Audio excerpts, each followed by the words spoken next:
Chronicles of the Grim Reaper, The Fractured Mind, by Griz Calderon. The mansion rose high on a hill, its spires piercing the sky like the crown of an ancient monarch. It stood proud, yet weary, with ivy crawling along the stone walls, whispering stories of forgotten generations.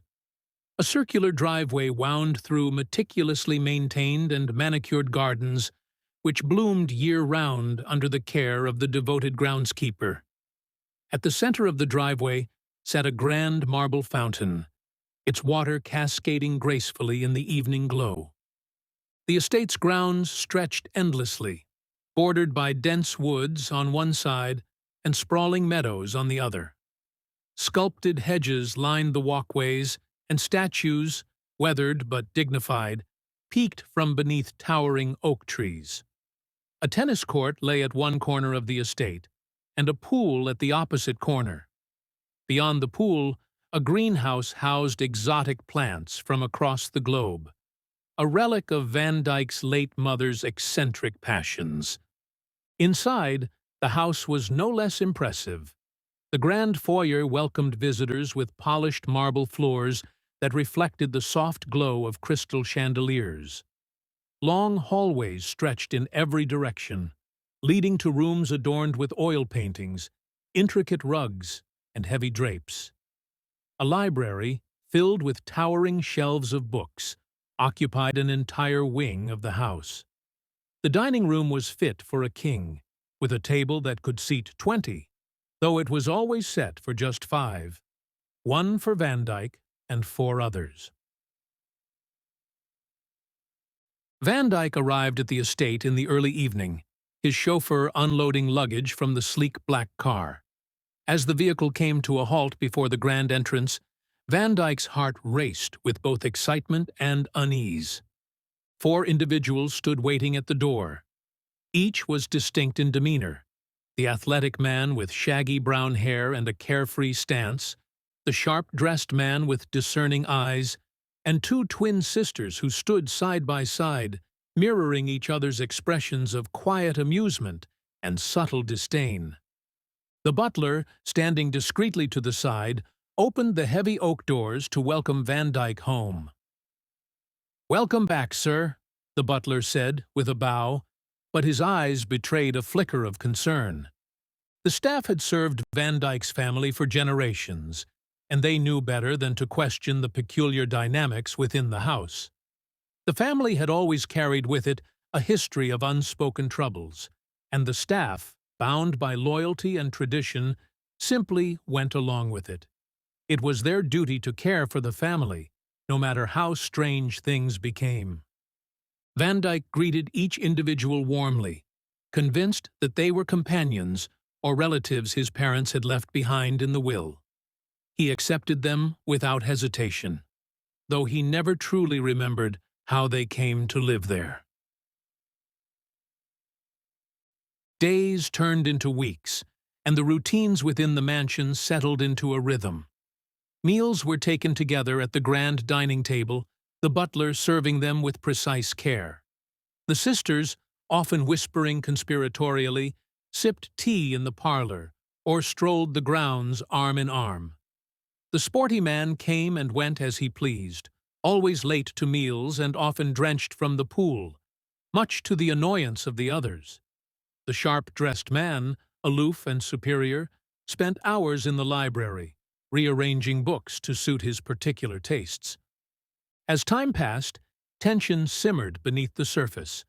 Suspicion and paranoia took root among the housemates. The sisters muttered about the sporty man's reckless behavior, convinced he was scheming against them. The sharp-dressed man grew increasingly agitated, claiming that the others were trying to force him out. Vandyke found himself at odds with them all, his frustration mounting each day. The sisters, united in their distrust, decided the sporty man had to go. One evening, as he swam in the pool, they struck. They joined him for an evening swim, and together they held him under the water, their delicate hands turning into instruments of death. His struggles ceased, and they watched as the water swallowed his lifeless body. The sisters, bound by blood and a shared distrust of everyone, whispered their schemes in the privacy of their adjoining rooms. They had never liked the sporty man. His carefree nature, his disregard for schedules, the way he strutted about the estate as if it belonged to him. They didn't trust him, and in the quiet understanding that only twins could share, they decided he had to go. If they were to survive, he couldn't be allowed to stay.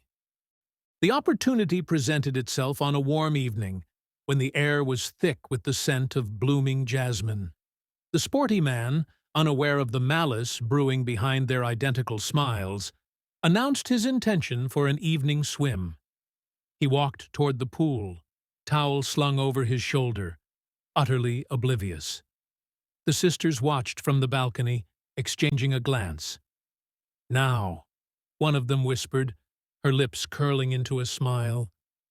They slipped into silk bathing suits, their movements synchronized, as if they were preparing for an elegant soiree rather than a murder.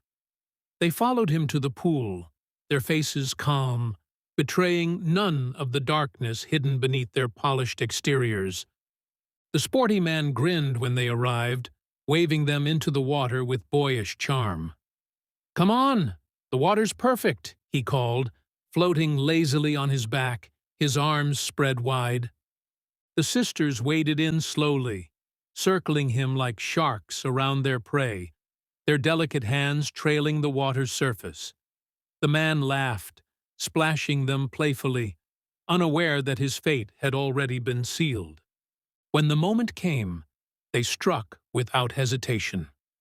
One sister dove beneath the surface, wrapping her arms around his legs.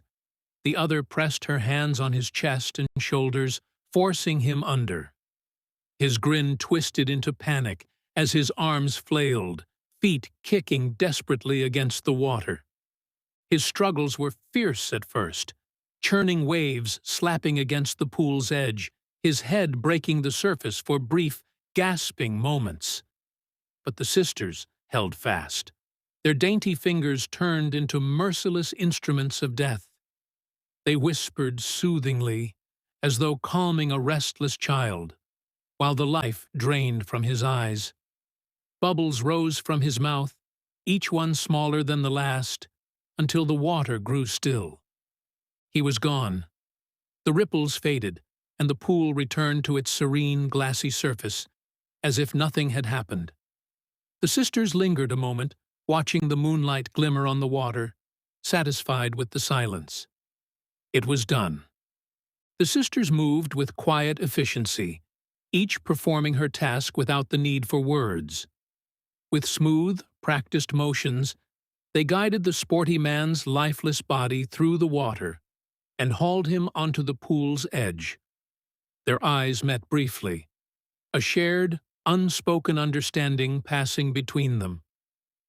"No one will miss you," one of them whispered with a sly grin as they began the grim task of moving the body. The faint scent of chlorine clung to his clothes, making one sister wrinkle her nose. "You always did leave a mess." They worked in sync, dragging him across the ground, his limp body thudding softly against the earth as they headed toward the forest beyond the estate. The undergrowth rustled underfoot, the dark canopy above them concealing their movements. Neither spoke as they disappeared into the shadows, ensuring no trace of him would be left behind. When the staff arrived later that night, summoned by the sound of splashing that had long since ceased, they found only the still, empty pool. Their eyes flicked to one another, uneasy but resigned. They had learned long ago not to ask questions. It was not their place. Vandyke sat poolside, legs crossed and posture perfect, as if he were enjoying a morning cup of tea. His gaze was fixed on the horizon, where the first hint of sunrise touched the sky. "Isn't it beautiful?" he murmured, as the staff gathered nearby, waiting for orders that would never come. With the sporty man gone, Vandyke's unease deepened. The sisters were always huddled together, whispering in corners, their eyes flickering toward him with unsettling intent. He could feel their schemes brewing, convinced that if he didn't act first, they would turn their attention to him next. He had seen what they were capable of, the way they had dealt with the sporty man, and was certain he was now their next target. One evening, as they gathered in the parlor, Vandyke offered them tea. The sisters sipped from their cups, unaware of the poison hidden within. It left no trace on their tongues, and as they continued their conversation, their voices slowly faded into silence. Their teacups slipped from their hands, shattering as they hit the floor. Moments later, they slumped in their chairs, lifeless. Vandyke sat across from their still bodies, breathing heavily, his pulse pounding in his ears. The room felt heavier, like the walls themselves bore witness to what had just unfolded. His hands trembled, not from fear, but from the overwhelming relief that he had saved himself from the betrayal that was inevitable. It was done. They couldn't hurt him now. But the bodies were a problem. They couldn't stay. Vandyke's mind buzzed with plans.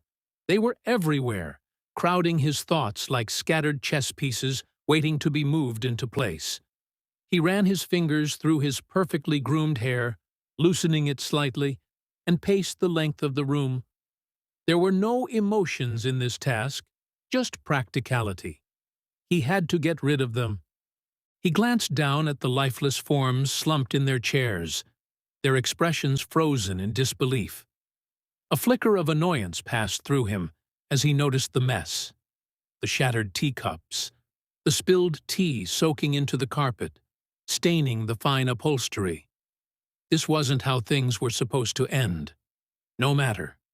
He would set it right. He always did. He knelt beside the first body, the cold precision of his movements belying the storm raging beneath the surface of his mind. The first sister, the one with the sharp eyes and sneering smile, lay crumpled, her head at an unnatural angle. He rolled her body onto a heavy embroidered rug. As the rich fabric enveloped her, he felt a grim sense of satisfaction. They all thought they were clever, he mused, but I was always one step ahead. He dragged the rug toward the narrow servants' stairs at the back of the house, careful not to let the edges snag on the banister. His breathing was shallow but measured, and he paused only once to listen for movement. The house was silent, save for the faint ticking of a grandfather clock in the hall. He smiled to himself. Always on time. The stairs groaned beneath the weight, but Vandyke didn't falter. He'd practiced this in his mind many times before. How to move quietly, where to avoid making noise. The cellar. The cellar was the answer. The house had been built long before his time, and its labyrinthine passages and storage rooms were perfect for his needs. He made a second trip for the other sister, her body limp, poisoned, and still wrapped in her elegant shawl. Vandyke worked methodically, as if the task were nothing more than rearranging the furniture. He slid her lifeless form onto a thick wool blanket, careful not to disturb the graceful way the shawl fell over her shoulders. Wrapping her tightly, he bundled her like a parcel and hoisted her onto his back, staggering slightly under the weight. The mansion was silent as he moved through the dim hallways, each step echoing softly against the hardwood floors. He was efficient, quick, and deliberate. He placed the bodies in an old wine cellar, behind stacks of dusty bottles that hadn't been touched in years. He arranged them as neatly as one would store fine linens, aligning them with eerie precision, as if their placement mattered. He went back upstairs to the room where they had drunk their last cup of tea and glanced around the room one last time, ensuring no trace of their presence lingered. No teacups left askew, no fallen hairpins to betray what had transpired.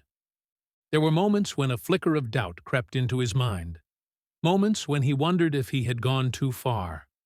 But no, this had to be done. They were going to turn on me, he reminded himself. I didn't have a choice. Now, only Vandyke and the sharp-dressed man remained. Their interactions became tense, every glance loaded with suspicion. "You can't trust me, Vandyke," the sharp-dressed man said one evening, swirling his glass of brandy. "And I can't trust you.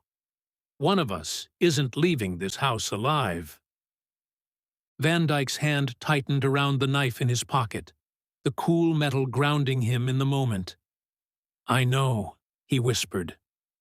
The next day, their tension erupted into violence. They grappled on the third-floor balcony, each man desperate to gain the upper hand. The sharp-dressed man lunged first, shoving Vandyke toward the iron railing, the cold metal digging into his back.